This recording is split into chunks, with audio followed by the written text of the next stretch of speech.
Oh, he's being a meanie, ladies and gentlemen. Oh, I'm.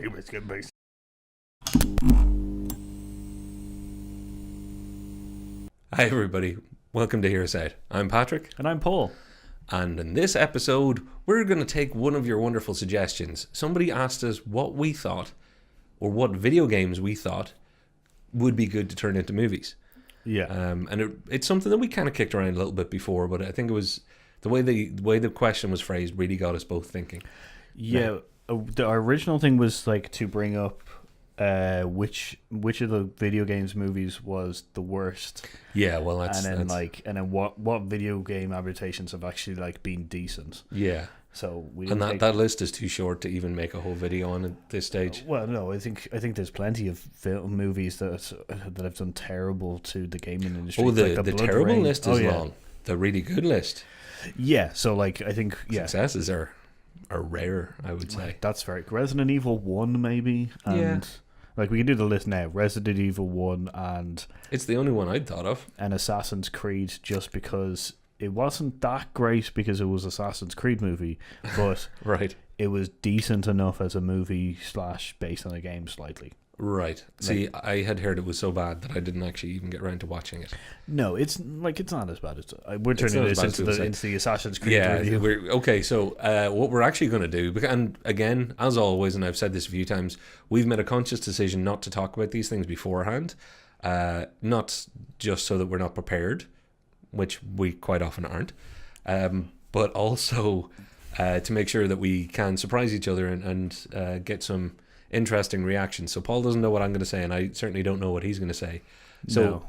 I am going to throw it to you as a surprise. What is the first video game that you can think of that you would think, I think they could make a good movie out of that? BioShock. Yeah. See, I thought of BioShock too, so I'm sorry I let you go first now, because that's probably the prime, I think. It's one of them. Like I can think of a few more, because we got well, I don't want to say. No, go for it. Like Halo, they made the Until Dawn movie and stuff like that. They've been talking about a live action Halo. They've been talking about a live action Halo for 10 years. And they've done Until Dawn, I think it is called, which is like a small one with Master Chief and stuff like that. Right, okay. But it wasn't like a Halo movie in the sense of like it didn't have anything to do with the main story of the games or anything like that. Which I don't know if is a bad thing or a good thing. But I think people want either more of that kind of thing. Because we got another CGI one as well, but it wasn't great. I think considering how popular Halo was, anything like that's been, I wouldn't say it's been in production, but it's been talked about being made a movie for so long, they're now risking, if they actually do it, people who wanted it will it'll be over expected and under delivered. Weirdly, I've lost the ability to speak tonight. That could be an issue considering the microphones and camera thing. I'm going to try and fix what's wrong with my head and my mouth. And what the hell are all these things doing here? Who are you? I'm going to throw an oldie out there for people. This is the deepest cut, and nobody is going to remember this at all. Really, it's going to be real funny when I do, and I'm just like, yeah, I played that. There is literally a game called Street Surfer. It was for the Commodore 64, and it was about a guy on a skateboard. You would skateboard up a street and catch up with cars and try and avoid hitting them. But every now and again, to keep your health meter going and give you more time, a car would have a Coke bottle.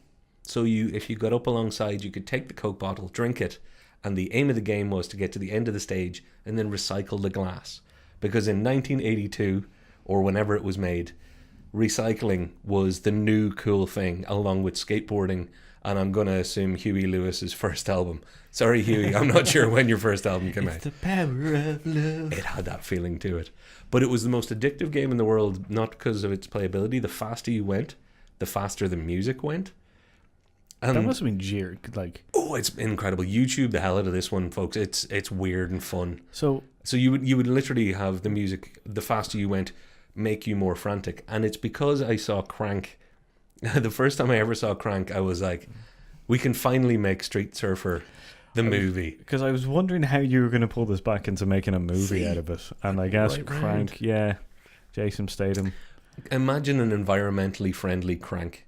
Something exactly. An eco-warrior version of Crank. If somebody could actually script that one up for me, I'll try and get funding. The sex part of that in your movie would be weird. Would it be like... It'd be biodegradable. That's as far as I'm going with that one. I was going to say, would it be like someone you grab, like the guy grabs onto the back of a truck and then some like farmer's daughter comes out of the... You know what? I'm leaving that one there because that game has a fond place in my heart. But yeah, so I want to throw in a real wild card because that's the sort of thing you would never think I could make a video game out of that. Now, they made a movie out of the other great 80s franchise, Rampage, which ended up having nothing really to do with the game. Except for the name of the monsters, and they destroyed a building. Yeah. It was a tenuous link at best. But if you can do that, then I say you can take any property and have a bit of fun. Okay. If that's the level of what you're going with, I'm widening this out so everybody can make their favorite game of movie by the end of this. But okay, to be serious, Red Dead Redemption. It's an obvious, easy answer, but my God, it was like playing a movie anyway. Mm-hmm. So no, I definitely agree there. Primed for the modern Western. I'm trying to think of another. I'd like to see Hugo's Haunted House. Ooh, I don't know that one. A text-based game. Where it's like you're just Hugo and you have to go save your girlfriend who's been captured and in a haunted house. And it's like pick up key or pick up pump. The first opening is you walk up to a pumpkin, you go pick up pumpkin, drop pumpkin, and then there's a key and you pick up key. Would you consider making it as an actual replica, like using the game and its commands as a script? Just to see what that would look like. Oh God, that'd be have that as stage directions. Yeah, no, that's pretty much it. Yeah, just take all the commands that you can do inside the movie or inside the game, and then somehow might write a script, and also get the script from it because there's people that you talk to inside. Brilliant! So get the script as well, brilliant. And somehow, like I don't know, put all of it into a shotgun and blast it, and then just. Oh, I say just do it linearly, get it all. So you're like, okay, we've got Bradley Cooper to star. Bradley, page 1 is... You are Hugo. See pumpkin, walk over to pumpkin, pick up pumpkin. And you'd be like, oh, what are my lines? Follow the script. All right? Yeah, there is... Get that pumpkin, son. You are a silent protagonist, pretty much, unless I put in a command that isn't there. What do you do to Elf? Talk to Elf. No, I don't. Yeah, I'm now reconsidering this thought. But in a more serious vein, there are lots of there's Dead Space. There's a lot of Dead Space sci-fi games. Horizon Zero Dawn would have been really good as well because that's a very beautiful film or game. Yeah, Dead Space would be really good. You've probably it might be too easy if we went down the sci-fi route. Like obviously something like BioShock. Just to go back to your first one, Del Toro. Like it's almost movie-like in its structure, setting, and its mystery, and particularly its visuals. Like it does look like a Del Toro game in some spots. It does, really does. Anybody who hasn't played it, you can have a look at some of the screens that we're showing. It's impressively textured, I guess is the right way to put it. It's a pretty good one. And I know that they did consider trying to make a movie out of BioShock originally. Because it's based off the book Atlas Shrugged. Oh. I didn't know it was based off an actual property. Very likely. Okay. Based off Atlas Shrugged, which they made a 3-part film. TV film, which isn't great. But yeah, no, so it's they've been trying to make a BioShock movie for quite a while. If we're not going into sci-fi route, before we stop that, I would like to say Space Marine. Okay. Because they haven't done a Warhammer 40k movie at all. And that's I've never played Warhammer, not not my end of things necessarily. What's your elevator pitch for why that'll work for anybody who doesn't know it? It's such like they've already built out the worlds and so much lore and stuff like that having a story within that is very much like any kind of other beloved book or anything. Okay. Like as long as you write it in some way that's slightly give an entry level kind of thing to it. Yeah. You'll hook loads of people. Once you can set it up, you've probably got enough of a fan base there already. Also, then. Okay, that's interesting. Yeah, because that's just the last sci-fi kind of thing I'd say. No, I'm not saying that we have to cut sci-fi out. It's just I think it's a specific area that there's so much particularly in the last kind of 20 years, that would make good movie. Yeah. There's not as much. And funny, one of our commenters, and you know who you are, and it's an awesome, I'm so glad you mentioned it. They mentioned Streets of Rage, and I'm going to give you the 3-sentence synopsis on Streets of Rage. Oh, I think I might know one as well. But go ahead. There's a game called Final Fight that loads of people played in the arcade. Then it was ported over to the Super Nintendo home system, but it wasn't ported over to the Mega Drive, which are all Sega guys. By the way, Sega guy, you a Nintendo guy? I know, I'm a Sega guy. Hey, Sega people. So I was all like, but what they did was, instead of porting that over, they made their own homage to Final Fantasy. So Streets of Rage is similar but very, very different if any plagiarism lawyer asks. All right, it's a different game and property altogether, but it's really, really good. It's just one of those side-scrolling walk-along, co-op beat 'em up type thing. But it had 3 brilliant characters. There was like Axel, Blaze, I think was the female character's name, and I just remember thinking, Axel and Blaze, come on, this is awesome.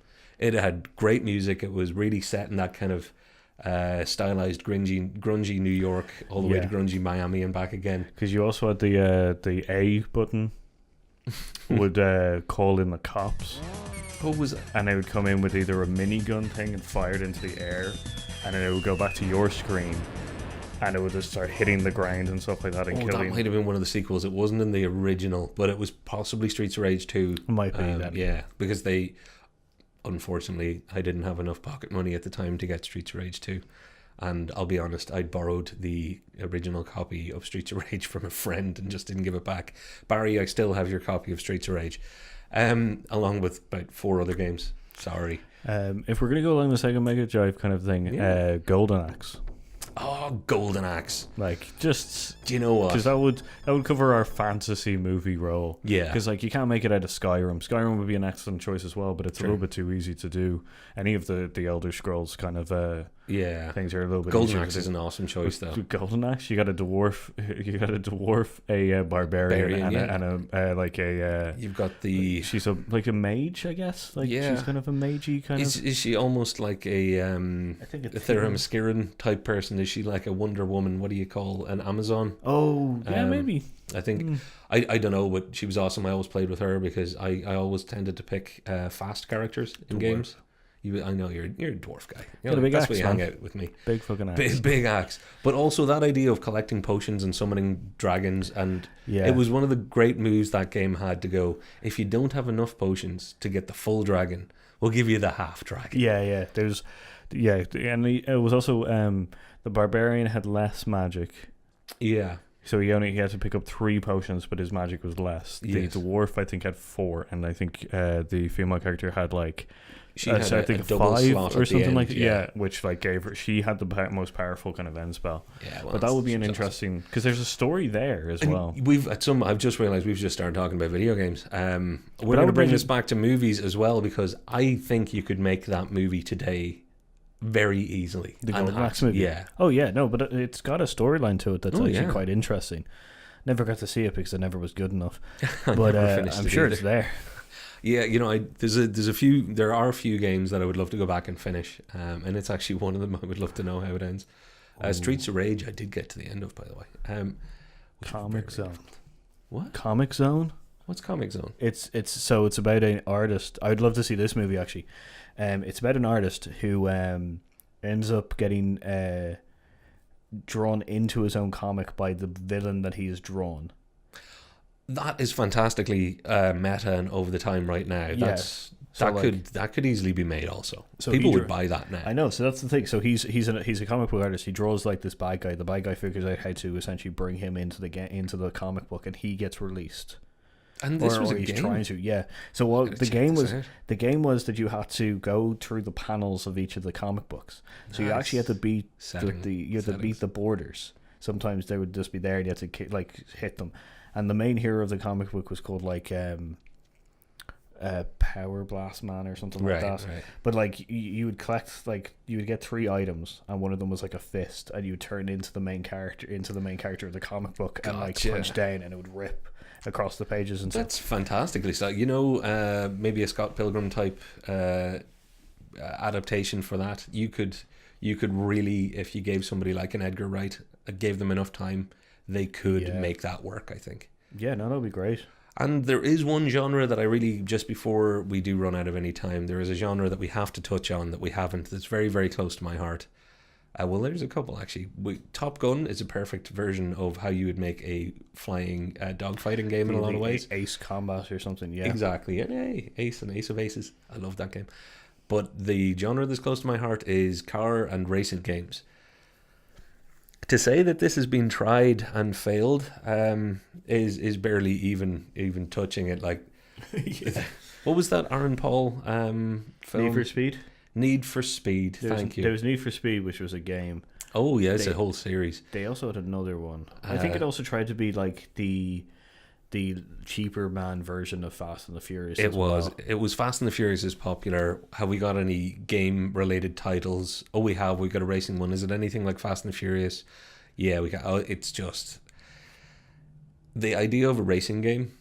You have to encapsulate the racing side of it a bit more, and film has proved that it can do that. Watch Grand Prix, watch Le Mans, watch a lot of great movies. But if you actually take the other side of the game of let's make this bright, colourful, and about flashy cars, you end up with low rent Fast and the Furious. Yeah. And I'm not picking on Fast and the Furious because you know what, I've watched every single one of them, but it's pretty low rent to begin with. How are they going to make it even more explosive and exciting next time?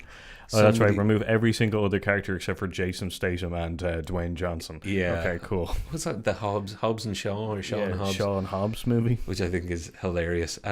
Yeah. So no, I think there's a lot of racing game franchises that actually, if you tried to take some of the story, there's an old TOCA Race Driver 3, which was one of those career progress things, and they actually layered in a few characters on the way, so you had to race your way up the ranks, and they had a bit of intrigue with, was your manager doing you out of money? You know, they added in a few, not just, you know, the bad love interest idea, but they gave a little bit of story to it. And I'm like, oh yeah, you know, that actually could work as a, you know, somebody from bottom to top success story film. Wipeout Fusion? Oh, do it in the tubes. Yeah. Do it in the, do that weird, like, you know, anti-gravity racing game kind of thing. Yeah, as long as you can put enough story around it, you can adapt a title like that. Yeah, that's what I'm saying. Like, you know, just use the sport to, like... Yeah.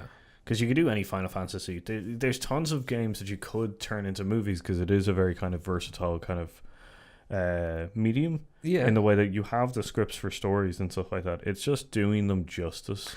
Well, that's why there are a few games that have already been made into movies that should be made into movies again. I would say that Mortal Kombat is actually perfect. It's a perfect game to make a movie out of. That's a great game. Or a great. I really enjoyed the movie. I enjoyed it in the same way I think everybody enjoyed it, knowing that we shouldn't be enjoying it. Oh, come on, Jake, man. Oh, dude. He rips off the arms. Sorry, guys. He rips off his own arms and he's just like, I don't need these anymore. Oh, look, yeah.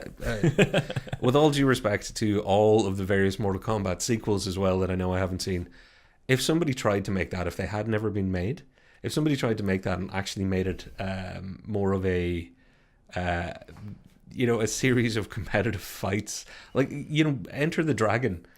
You know, Bruce Lee managed to do Mortal Kombat without the cheese. What's that Claude Van Damme movie where he is it called The Tournament or something? It could be. It was a Bloodsport or one of those. Like I haven't seen all of his movies. It's one where he goes to like some kind of tournaments and stuff like that. Yeah, that was Kickboxer or Bloodsport, one of the early ones. So you can't do a Mortal Kombat thing. You just give certain people certain powers. Yeah, you basically add some powers to what is already a fighting film, a progressive fighting film. But yeah, I think they overreached and under-delivered with that one. But I guess realistically, all we really are is waiting for somebody to make that pairing. Now that Super Mario Brothers was such a success, I cannot wait for them to make the Sonic movie. Oh, I can't wait so that both Nintendo and Sega have equal thumbs in the eye. Oh my god! Have you seen the image for that Sonic thing? It looks like a feverish nightmare. It looks like somebody. Yeah, you know what? It looks like a joke. It looks like somebody did it, kind of going, wouldn't it be funny if it was this, and the wrong one went to the printer. Oh yeah. It's got that feeling of, this is one of the many concepts. This is the one we did before lunch to make each other laugh. Yeah. Oh shit, that went out. It's like, this is the closest one to a hedgehog with human legs and arms. Yeah, and now they're leaning into it, which is just weird. Again, though, folks, we got to throw it out to you. What's your take? What video games would you like to see turned into movies, and why? I think we're probably going to think of another 10, and we'll tweet a few of them out as they come to us. Yeah, so big shout out to Stephen. Was it Stephen that threw this in? Yeah, so I'm going to find his username. Nice one. Well, I don't know, does he want to be blown up like that? Screw it. Yeah. If you're going to give us suggestions, you're probably going to end up on the show. Yeah, well, actually, maybe we'll make it a rule that we won't give your username, but if you want to comment below saying it was you, we'll verify whether it was you or not. And on that note, I've been Patrick. And I've been Paul. And we're adapting video games for a living from now on. And we'll see you next time. Mario Brothers 2? Luigi's Haunted House. Oh, there you go. You could Mario Kart, actually.